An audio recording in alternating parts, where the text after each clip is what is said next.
এয়ারক্রাফটে নামার পরে ইমিগ্রেশন শেষ করে আসার পরেই কিন্তু লাগেজ পাওয়ার জন্য তাদেরকে বারবার কিন্তু অপেক্ষা করতে হচ্ছিল। আমরা এই পাশটি দেখাই, তুমি আমার পিছনে একটু আসো, পিছনে আসতে দেখলে আমরা দেখাই যে এখানে কিন্তু বেল্ট 12 থেকে 16, বেল্ট 1 থেকে 11, মানি এক্সচেঞ্জ, শুল্কর দোকান, বিশ্রামাগার, সমস্ত কিছু কিন্তু এই পাশটিতে নির্দেশনা দেওয়া আছে।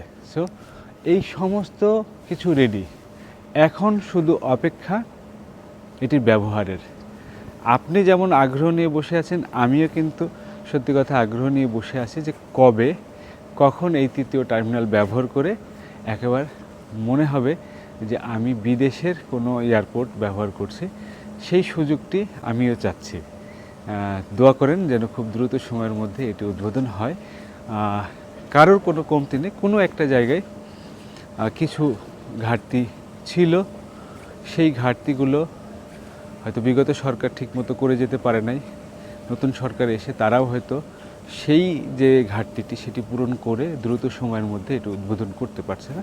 তবে কারোর চেষ্টার কোনো কমতি নেই, হয়তো দ্রুত সময়ের মধ্যেই এই তৃতীয় টার্মিনাল সাধারণ মানুষের জন্য উদ্বোধন হয়ে যাবে এবং তখন এটি অন্যরকম একটি দেশ হিসাবে সারা পৃথিবীর মানুষের কাছে কিন্তু পরিচিত পাবে। সেটির অপেক্ষায় রয়েছে।